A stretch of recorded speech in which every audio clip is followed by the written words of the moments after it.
Hello friends, कैसे हैं आप लोग। तो फ्रेंड्स, हम लोग बीपीएससी घटना चक्र का क्लास चल रहा था आप सभी का, जिसमें से कि मैं आप सभी को मॉडर्न हिस्ट्री पढ़ा रहा हूं। और अभी तक हमने 3 क्लास कंप्लीट कर लिया, यानी 3 चैप्टर को कंप्लीट कर लिया है। बीपीएससी टीआरई 4 के लिए ये क्लास आप सभी स्टूडेंट के लिए इम्पॉर्टेंट है, जो प्राइमरी या फिर मिडिल 6 to 8 9 10 11 12 किसी भी क्लास का तैयारी कर रहे हैं। ये सभी स्टूडेंट के लिए इम्पॉर्टेंट क्लास है, क्योंकि ये घटना चक्र प्रीवियस ईयर का क्लास होगा। अभी आपका जितने भी बीपीएससी द्वारा एग्ज़ाम अभी तक करवाया गया है, सभी का चैप्टर वाइज आपको क्लास करवाया जा रहा है, और यहीं से आपका एग्ज़ाम में प्रश्न को पूछा जाएगा। टीआरई 4 के लिए घटना चक्र पढ़ना बहुत ही महत्वपूर्ण है, जो कि बीपीएससी ने अभी तक बिहार में जितने भी एग्ज़ाम कंडक्ट करवाया है, सभी का निचोड़ एक जगह मैं आपको चैप्टर वाइज क्लास करवा रहा हूँ। जो कि बीपीएससी द्वारा जितने भी क्लास अभी तक एग्ज़ाम हुए हैं, सभी का एक एक चैप्टर के आपको डेली क्लास करवाया जा रहा है, और यह क्लास आपके टीआरई 4 के लिए इम्पॉर्टेंट होगा। ठीक है। और फ्रेंड्स, अगर चैनल पर कोई नए, चैनल को सब्सक्राइब कर दें और वीडियो को लाइक आप लोग अवश्य करें। अभी तक 3 क्लास आप लोग नहीं देखें 3 चैप्टर का, तो चैनल पर प्लेलिस्ट बना हुआ है, आप लोग चैप्टर 1 से क्लास कर सकते हैं। ठीक है। और ये क्लास करने के बाद आपको मॉडर्न हिस्ट्री कहीं से नहीं पढ़ना पड़ेगा, जो मैं पढ़ा रहा हूँ बस इतना ही घटना चक्र चैप्टर वाइज आप लोग पढ़ लीजिए, आपका एग्ज़ाम 100% निकल जाएगा टीआरई 4 में। ठीक है। तो चलिए शुरू करते हैं। चैप्टर हमारा है ब्रिटिश शासन का भारतीय अर्थव्यवस्था पर प्रभाव। पहला प्रश्न है, किसने बंगाल में महलवारी बंदोबस्त प्रणाली की शुरुआत की। तो किसने शुरुआत की थी? तो हॉल्ट मैकेंजी ने शुरुआत की थी। देख सकते हैं ये प्रश्न बीपीएससी प्री 2022 को यह पूछा गया था। ठीक है। हम लोग इसका सॉल्यूशन पढ़ेंगे। महलवाड़ी का प्रस्ताव सर्वप्रथम 1819 में हॉल्ट मैकेंजी द्वारा लाया गया था। यह व्यवस्था उत्तर प्रदेश, मध्य प्रदेश तथा पंजाब में सर्वप्रथम लागू की गई थी। यह व्यवस्था ब्रिटिश भारत के 30% भाग पर लागू था। इम्पॉर्टेंट है, ध्यान रखिएगा। आगे प्रश्न है, निम्नलिखित में से किसके द्वारा किसानों को उनकी खेती की जमीन से अलग कर दिया गया। तो किसके तहत उनकी खेती से जमीन से अलग कर दिया गया था?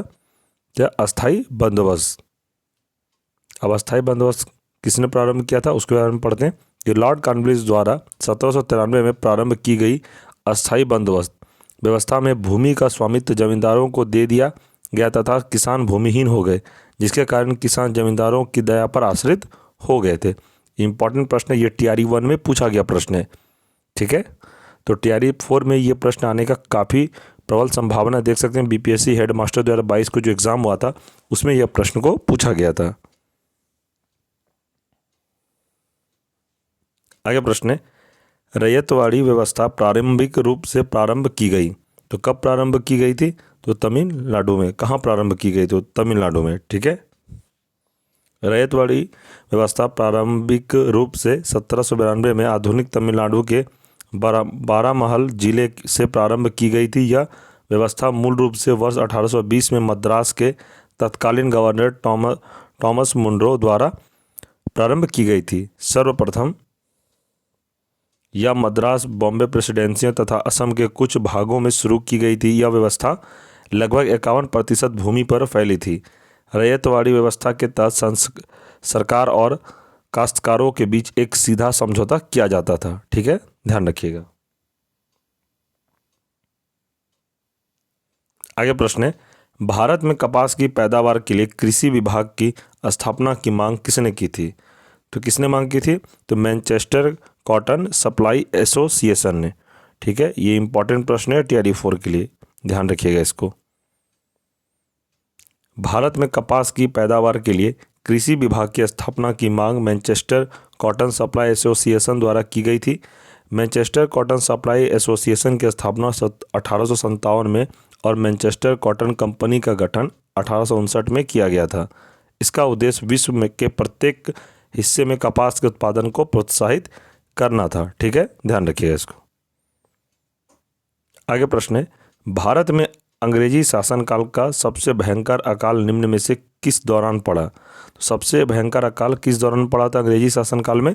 तो 1876 से 1878 के बीच में। ठीक है, इसका हम लोग व्याख्या पढ़ेंगे।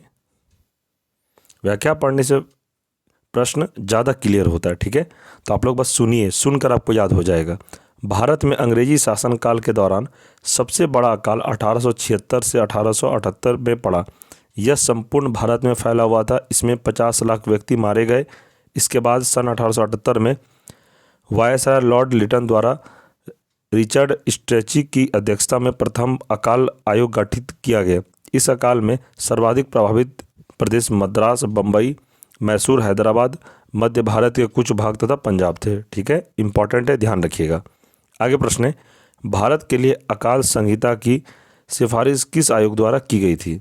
तो किस आयोग द्वारा सिफारिश की गई थी? तो स्ट्रेची आयोग के द्वारा की गई थी, सिफारिश की गई थी। ठीक है, ध्यान रखिएगा इस प्रश्न को। स्ट्रेची आयोग की सिफारिशों के आधार पर 1883 में अकाल संहिता तैयार की गई। इसमें साधारण अवस्था में बचाव और राहत कार्यों के आरंभ होने की स्थिति में सुझाव दिए गए थे। इसमें अकालग्रस्त जिला घोषित करने लेकर अन्य सभी अधिकारियों के कर्तव्यों की सूची दी गई थी। अकाल आयुक्त की नियुक्ति का सुझाव मैकडॉनल्ड आयोग ने दिया था। ठीक है, ध्यान रखिएगा इसको।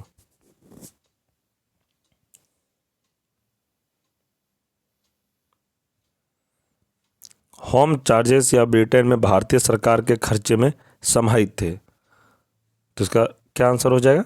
हम लोग व्याख्या इसका पढ़ते हैं। ब्रिटेन के व्यापार से जो अधिशेष हासिल होता था उससे तथाकथित होम चार्जेस या देसी खर्च का निपटारा होता था। इसके तहत ब्रिटानी अफसरों और व्यापारियों द्वारा अपने घर में भेजी गई निजी रकम, भारतीय बाहरी कर्जे पर ब्याज और भारत में काम कर चुके ब्रिटेनी अफसरों के पेंशन शामिल थे। देसी खर्च भारत में संपत्ति दोहन का महत्वपूर्ण अंग था। ठीक है, ध्यान रखिएगा। आगे प्रश्न है, मद्रास में रैयतवाड़ी पद्धति को किसने प्रारंभ किया था? तो मद्रास में रैयतवाड़ी पद्धति को किसने प्रारंभ किया था? तो थॉमस मुनरो ने यह प्रारंभ किया था। 65वां बीपीएससी प्री को यह एग्जाम में प्रश्न पूछा गया था, तो आपके तैयारी 4 के लिए यह प्रश्न भी काफ़ी इंपॉर्टेंट होगा। मद्रास में रैयतवाड़ी पद्धति की शुरुआत थॉमस मुनरो ने की थी। इस व्यवस्था के अंतर्गत कुल ब्रिटिश भारत के भू क्षेत्र का 51% हिस्सा शामिल था। इस पद्धति में सीधे किसानों से कर वसूला जाता था। ठीक है, ध्यान रखिएगा। जितने भी प्रश्न मैं आपको करवा रहा हूँ फ्रेंड, सारे टीआरई 4 के लिए इंपॉर्टेंट है और बीपीएससी द्वारा पूछा गया प्रीवियस ईयर एमसीक्यू में आपको करवा रहा हूँ, जो कि टीआरई 4 में 100% यहाँ से प्रश्न रहेगा। ये आपका चैप्टर वाइज हो रहा है कि एक चैप्टर में कितना प्रश्न बन सकता है। इससे बाहर आपका एक भी प्रश्न नहीं जाएगा। इस चैप्टर में इतना ही प्रश्न बनेगा जो कि आपको एग्जाम में इतना ही याद रखना है, और इसी चैप्टर में जितना प्रश्न पूछा जाएगा आपका यहीं से आ जाएगा। ठीक है, आप लोग बस वीडियो को लाइक करते जाएं और चैनल पे जो भी है चैनल को सब्सक्राइब जरूर करें, जो न्यू अभी हमारे चैनल से पहली बार जुड़े हैं। आपका टीआरई 4 पूरा मैं क्लियर करवा दूंगा, टेंशन नहीं लेना है। ठीक है, प्रश्न है, वह प्रथा जिसके तहत किसान स्वयं भूमि का मालिक होता है और सरकार को भू राजस्व के भुगतान के लिए जिम्मेदार मानता है, तो कौन सा प्रथा में? तो रैयतवाड़ी प्रथा है। ठीक है, रैयतवाड़ी व्यवस्था में किसान भू स्वामित्व होता था तथा वह व्यक्तिगत रूप से सरकार को भू राजस्व का भुगतान करने के लिए उत्तरदायी था। रैयतवाड़ी व्यवस्था के जन्मदाता थॉमस मुनरो था। कैप्टन रीड को माना जाता है। इस व्यवस्था को सर्वप्रथम तमिलनाडु के बारामहल जिले में लागू किया गया। इस व्यवस्था के अंतर्गत कुल ब्रिटिश भारत के भू क्षेत्र का 51% हिस्सा शामिल था। ठीक है, तो आप ध्यान रखिएगा। प्रश्न है, ब्रिटिश काल में कृषक वर्ग को किसने प्रताड़ित किया? तो किसने प्रताड़ित किया था? तो जमींदार ने। ठीक है, ध्यान रखिएगा इसको। व्याख्या दिया गया है, ब्रिटिश कालीन कृषक वर्ग जमींदारों से प्रताड़ित था। जमींदारों को भूस्वामी के रूप में मान्यता प्राप्त थी, जिससे वह काश्तकारों से मनचाहा लगान वसूल करते थे। वह समय पर लगान न देने पर जमीन वापस छीन ली जाती थी। ठीक है, तो ध्यान रखिएगा इसको। आगे प्रश्न है, निम्नलिखित में से किसके द्वारा भारत में प्रथम रेलवे लाइन स्थापित की गई? तो प्रथम रेलवे लाइन स्थापित करने किसके द्वारा लगाई गई थी? तो जाएगा लॉर्ड डलहौजी। ये तो आप सभी को यह प्रश्न याद होगा।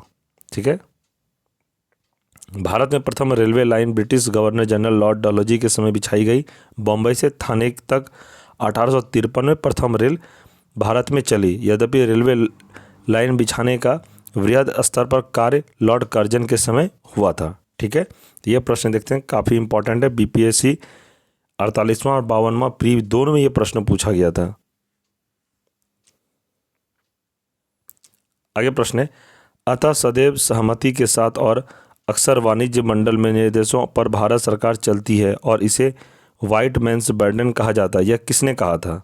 तो यह कहा था सच्चिदानंद सिन्हा ने कहा था। ठीक है, देख सकते हैं ये प्रश्न बीपीएससी प्री 2018 को पूछा गया था। सच्चिदानंद सिन्हा प्रख्यात शिक्षाविद, अधिवक्ता, पत्रकार तथा संविधान सभा के प्रथम अस्थायी अध्यक्ष थे। एग्जाम में आपसे प्रश्न पूछा जाए संविधान सभा के अस्थायी अध्यक्ष कौन थे, तो सच्चिदानंद सिन्हा थे। देख सकते हैं एक प्रश्न आपका यहाँ से क्लियर हो गया।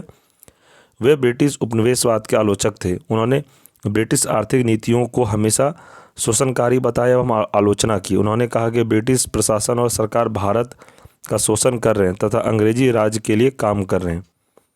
उन्होंने कहा कि ब्रिटिश शोषणकारी नीतियां द्वारा अपने लाभ को अधिकतम करने का प्रयास करते हैं, जिसे वे व्हाइट मैन बर्डन कहते हैं। उनका कथन है कि अतः सदैव सहमति के साथ और अक्सर वाणिज्य मंडल के निर्देशों पर भारत सरकार चलती है और इसे व्हाइट मैन्स बर्डन कहा जाता है। ठीक है, तो ध्यान रखिएगा इसको। आगे प्रश्न है, पुस्तक poverty and un British rule in India किसने लिखी है? तो किसने लिखी थी? तो दादा भाई नौरोजी ने लिखी थी। टीआरई 4 के लिए यह प्रश्न आप स्क्रीनशॉट लेके रख लीजिए। 100% ये प्रश्न टीआरई 4 में आने वाला है। ठीक है, बहुत इंपॉर्टेंट प्रश्न है दादा भाई नौरोजी से संबंधित। व्याख्या पढ़ेंगे तो पुस्तक poverty and un British rule in India के लेखक दादा भाई नौरोजी हैं। इस पुस्तक का प्रकाशन वर्ष 1901 ईस्वी में हुआ था। इस पुस्तक को राष्ट्रीय आंदोलन की बाइबल कहा जाता है। दादा भाई नौरोजी को great old man of India और आर्थिक राष्ट्रवाद का भी जनक कहा जाता है। एग्जाम में आपसे प्रश्न पूछा जाए, टीआरई 2 में पूछा गया था, तो great old man of India के नाम से किसे जाना जाता है? तो दादा भाई नौरोजी को great old man of India के नाम से जाना जाता है। इसे आर्थिक राष्ट्रवाद का जनक भी कहा जाता है। एग्जाम में ये भी प्रश्न आपसे पूछा जा सकता है कि आर्थिक राष्ट्रवाद का जनक किसे कहा जाता है? तो दादा भाई नौरोजी आपको याद रखना है। 1852 में उन्होंने बम्बई एसोसिएशन की स्थापना की। दादा भाई नौरोजी ने 2 मई 1867 को लंदन में आयोजित ईस्ट इंडिया एसोसिएशन की बैठक में धन निकासी के सिद्धांत को प्रस्तुत किया था। उन्होंने अपने पत्र इंग्लैंड डेब्ट टू इंडिया में पहली बार भारतीय धन की निकासी के सिद्धांत को प्रस्तुत किया था। दादा भाई नौरोजी की अन्य पुस्तकें जिसमें उन्होंने धन के निष्कासन सिद्धांत की व्याख्या की, the wants and means of India, on the commerce of India आदि। ठीक है, ध्यान रखिएगा इसको। आगे प्रश्न है, रजनी पामदत्त ने कहा वे साम्राज्यवाद से लड़ते भी थे और सहयोग भी करते। उन्होंने किस राजनीतिक गठबंधन के बारे में यह कहा? तो यह कहा था भारतीय राष्ट्रीय कांग्रेस के बारे में। ऑप्शन ए इसका राइट आंसर है। यह भी टीआरई 4 के लिए इंपॉर्टेंट है, क्योंकि कथन से संबंधित एग्जाम में 2 से 3 प्रश्न आपका जरूर रहेगा। तो एक कथन से संबंधित ये वेरी इंपॉर्टेंट प्रश्न है आपके टीआरई 4 के लिए। ठीक है, तो याद जरूर रखिएगा इसका। और इस क्लास का पीडीएफ आपको टेलीग्राम ग्रुप में मिल जाएगा। टेलीग्राम ग्रुप को जरूर ज्वाइन कर लें आप लोग। टेलीग्राम का लिंक वीडियो के डिस्क्रिप्शन में दे दिया गया है। ग्रुप जरूर ज्वाइन करें, ताकि जितने भी क्लास हो रहा है सभी का पीडीएफ नोट्स आपको ग्रुप में ही अवेलेबल कराया जाएगा। ठीक है, रजनी पामदत्त ने अपनी पुस्तक इंडिया टुडे में भारतीय राष्ट्रीय कांग्रेस के लिए कहा कि वे साम्राज्यवाद से लड़ते भी थे और सहयोग भी करते। रजनी पामदत्त का यह कथन कांग्रेस के नरमपंथी विचारधारा वाले नेताओं के संदर्भ में है। उदारवादी अथवा नरमपंथी नेताओं दादा भाई नौरोजी, फिरोज शाह मेहता, दीना सावाचा, गोपाल कृष्ण गोखले आदि का मानना था कि ब्रिटिश शासन को विस्थापित करने की बजाय इसमें सुधार लाया जाए। उनका विश्वास था कि संवैधानिक मार्ग को अपनाकर अपनी बातों को सभाओं, याचिकाओं, प्रार्थना पत्रों आदि के माध्यम से ब्रिटिश सरकार एवं संसद के सामने रखना अधिक प्रभावकारी सिद्ध होगा। ठीक है, आगे प्रश्न है, अस्थाई बंदोबस्त किसके साथ किया गया? अस्थाई बंदोबस्त जमींदारों के साथ किया गया था। ये भी वेरी इंपॉर्टेंट प्रश्न है आपके टीआरई 4 के लिए। अस्थाई बंदोबस्त, ये सब प्रश्न जो होता है ना, बहुत इंपॉर्टेंट प्रश्न है। ये टीआरई 1 में भी पूछा गया था, ये प्रश्न को टीआरई 2 में भी पूछा गया था। तो ये प्रश्न काफ़ी इंपॉर्टेंट देख सकते हैं। 53वां बीपीएससी और 55वां बीपीएससी दोनों में ये प्रश्न पूछा गया 2011 में। तो इम्पॉर्टेंट काफ़ी ये प्रश्न है, ठीक है। तो इसको आप अच्छे से याद करिएगा। अस्थाई बंदोबस्त ब्रिटिश कंपनी के गवर्नर जनरल लॉर्ड कॉर्नवालिस ने 1793 में शुरू किया था। इस बंदोबस्त में राजस्व का अनुबंध किसानों के बजाय जमींदारों के साथ किया जाता था। इसके बंदोबस्त के अंतर्गत भारत का 19% क्षेत्र आता था, ठीक है। तो याद रखिएगा इसको। आगे प्रश्न है, बिहार में परमानेंट सेटलमेंट लागू करने का कारण था। तो क्या कारण था? तो भू राजस्व का राजस्व निर्णय करना, ठीक है। भू राजस्व का राजस्व निर्णय करना। देख सकते हैं ये भी प्रश्न आपके TRE 4 के लिए काफ़ी इंपॉर्टेंट है, बहुत ही इंपॉर्टेंट प्रश्न है। बिहार से संबंधित है तो आपको बिहार से संबंधित जरूर 5 से 6 प्रश्न एग्जाम में पूछा जाएगा। तो जितने भी बिहार से संबंधित प्रश्न आता है आप लोग अच्छे से रट के पढ़ जाइए इसको, और याद रखना है बिहार से संबंधित प्रश्न आपको पूछा ही जाएगा। बिहार में परमानेंट सेटलमेंट लागू करने का कारण भू राजस्व का राजस्व निर्णय करना था। इसके द्वारा सरकार को एक अस्थायी आय प्राप्त होने लगी, जिससे भावी सरकारी खर्चों पर बजट निर्मित करने में सुविधा होने लगी थी, ठीक है। आगे प्रश्न है, 18वीं सदी में बंगाल में वस्त्र उद्योग के पतन के लिए उत्तरदायी कारण था। उत्तरदायी क्या कारण था? तो ब्रिटेन को निर्यात करने वाले माल पर उच्च तट कर। ब्रिटेन को निर्यात करने वाले माल पर उच्च तट कर, ठीक है। व्याख्या है, 18वीं सदी में बंगाल में वस्त्र उद्योग के पतन के कई कारण निम्न हैं। ब्रिटेन को निर्यात करने वाले माल पर उच्च तटकर, भारत पर मुक्त व्यापार प्रणाली को थोपना, भारत से कच्चे माल का निर्यात, भारतीय माल पर आते जाते समय पर कर, भारतीय शिल्पियों को अपने रहस्य देने पर बाध्य करना, लंकाशायर व मैनचेस्टर के सूती माल के प्रतिस्पर्धा, ठीक है। याद रखिएगा इसको। आगे प्रश्न है, poverty and un British rule in India नामक पुस्तक किसने लिखी थी? ये प्रश्न मैंने थोड़ी देर पहले भी आपको बताया है। देख सकते हैं प्रश्न कितना इंपॉर्टेंट है, बार बार प्रश्न रिपीट हो रहा है। तो यह प्रश्न मैंने आपको बताया था, दादा भाई नौरोजी ने लिखा था, ठीक है। व्याख्या इसको भी हम लोग पढ़ते हैं। दादा भाई नौरोजी ब्रिटिश कालीन भारत के एक पारसी बुद्धिजीवी, शिक्षा शास्त्री, आरंभिक राजनीतिक एवं सामाजिक नेता थे। उन्होंने भारत का वयोवृद्ध पुरुष, grand old man of India कहा जाता है। उन्होंने poverty and un British rule India नामक पुस्तक लिखी थी तथा गुजराती भाषा में रस्त गोप्तार साप्ताहिक पत्र को निकाला। 1892 में फिन्सबरी क्षेत्र से पार्लियामेंट के लिए निर्वाचित हुए। वे 1886 से 1893 व 1906 में इंडियन नेशनल कांग्रेस अधिवेशन की अध्यक्षता भी की थी, ठीक है। तो ये भी इम्पॉर्टेंट प्रश्न है। तो जितने भी इसमें प्रश्न है, इसमें कोई ऐसा नहीं कि एक ही इम्पॉर्टेंट है। जितने भी मैंने प्रश्न करवाए सारा इम्पॉर्टेंट है आपके TRE 4 के लिए। ये सारा प्रीवियस ईयर का MCQ और TRE 4 में कहाँ से पूछेगा आप ये बताइए। इस चैप्टर से जितने भी प्रश्न बनने का था सारा मैं आपको इसमें बता दिया। इससे बाहर आपका एक भी प्रश्न नहीं जाएगा। ब्रिटिश शासन का भारतीय अर्थव्यवस्था पर प्रभाव से संबंधित अगर कोई भी प्रश्न आएगा तो आपको इसी वीडियो से आएगा, ये बात आप ध्यान रखिएगा। जितने भी क्लास हो रहा है इस चैप्टर से जितने भी प्रश्न बनने का था अभी तक में सारा मैंने आपको कंप्लीट करवा दिया। इससे बाहर आपका एक भी प्रश्न नहीं जाएगा, ये मेरा 100% गारंटी है। इसी से आपका सारा प्रश्न आ जाएगा। अगर इस चैप्टर से प्रश्न पूछा गया, कम से कम इस चैप्टर से 2 से 3 प्रश्न पूछा जाएगा आज के क्लास से।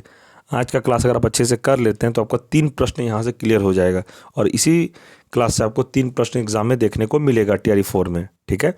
इस क्लास का PDF आपको टेलीग्राम ग्रुप में अवेलेबल करा दिया जाएगा।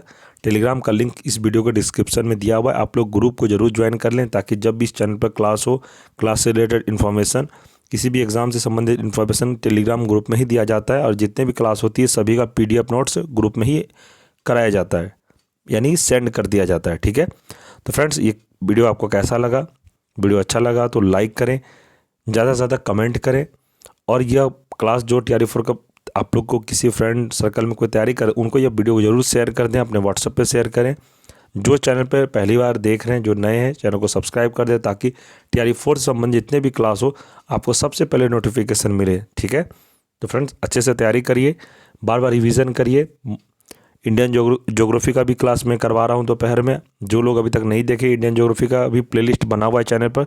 सभी का प्रीवियस ईयर घटना चक्र में करवा रहा हूँ चैप्टर वाइज, और एक चैप्टर में जितने भी प्रश्न बनने का हो रहा है सारा मैं कंप्लीट करवा रहा हूँ। उससे बाहर आपका एक भी प्रश्न नहीं जाएगा, ठीक है। और कोई भी डाउट हो आप हमें टेलीग्राम पर डायरेक्ट मैसेज से बात कर सकते हैं, या आप कमेंट में भी अपना प्रश्न लिखिए, आपके हर कमेंट का जवाब मैं ज़रूर दूंगा, ठीक है। तो ठीक है फ्रेंड्स, चलिए मिलते हैं हम लोग अगले क्लास में। तब तक के लिए जय हिंद, जय भारत।